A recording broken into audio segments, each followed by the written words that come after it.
anything interesting? Morning! Oh,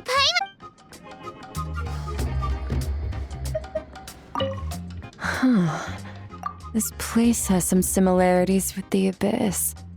A fully independent realm, separated from the outside world. I suppose it wouldn't hurt to stay a while.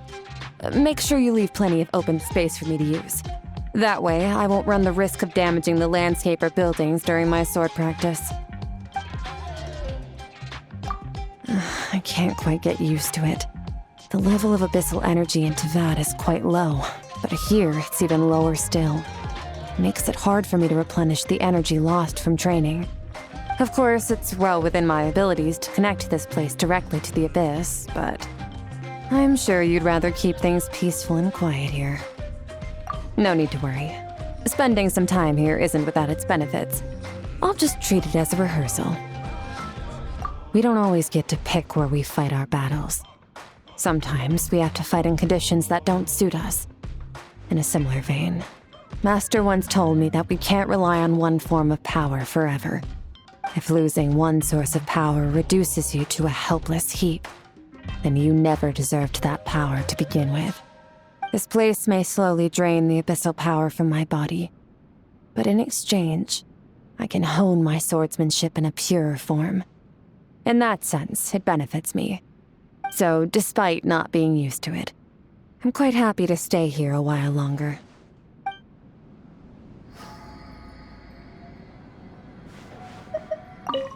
I suppose... If you find yourself having time for small talk, you should be spending it on refining your martial prowess instead.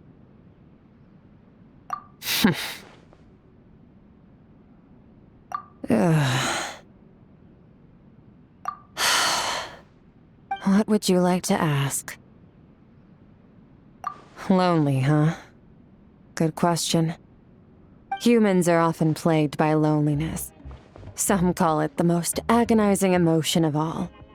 I was once in the same boat. But now I've basically sealed it away through rationality. After conquering my own loneliness, it got me thinking further. Why do we feel lonely at all? Why would such a negative emotion be retained over our eons of evolution? I concluded that it must be because humans have always lived in communities. Loneliness serves no positive function on an individual level, but it has been beneficial for the survival of the species as a whole. Master and I, however, have both evolved individually. Ours has been a different path, away from the collective of humanity. That's why I occasionally observe humans, to consider which useless emotions would be beneficial for me to keep. After all, it is helpful to retain a base ability to empathize with others.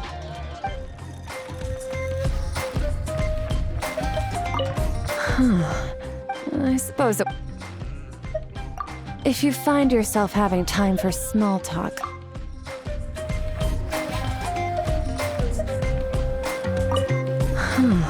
I suppose it wouldn't... If you find yourself having time for...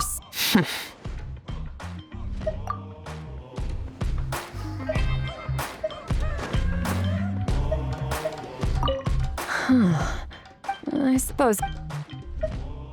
If you find yourself having time for small talk, you should be spending it on refining your martial prowess instead.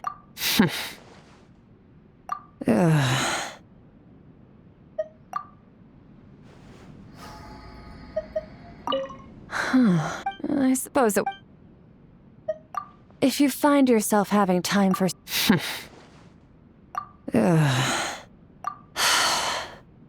What would you like to ask? So, you're still trying to understand me. I wouldn't say that I've had many fun experiences in my life. The last time I had fun was way, way back. When I was little, there was a giant lizard that lived in the woods by my house. It wasn't afraid of humans. It was actually quite friendly with them. My mom said that it was hundreds of years old.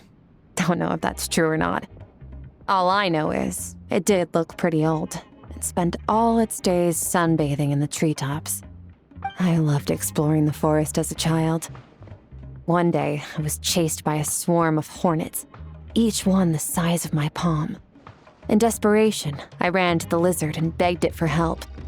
To my surprise, the lizard was helpless against the hornets too, so we just ran together, away from the swarm. I was faster and managed to dive into a river, escaping the danger. When I returned to check up on the lizard, it had collapsed upon the ground. I thought it had died and cried bitter tears as I held it in my arms. I was so devastated that I gave it a proper burial and even tried to set up a stele in lieu of a tombstone.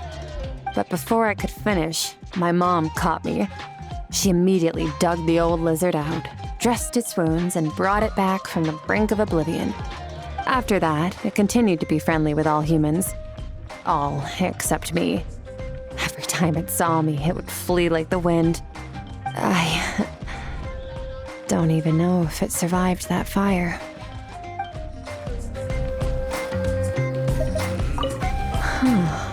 I suppose...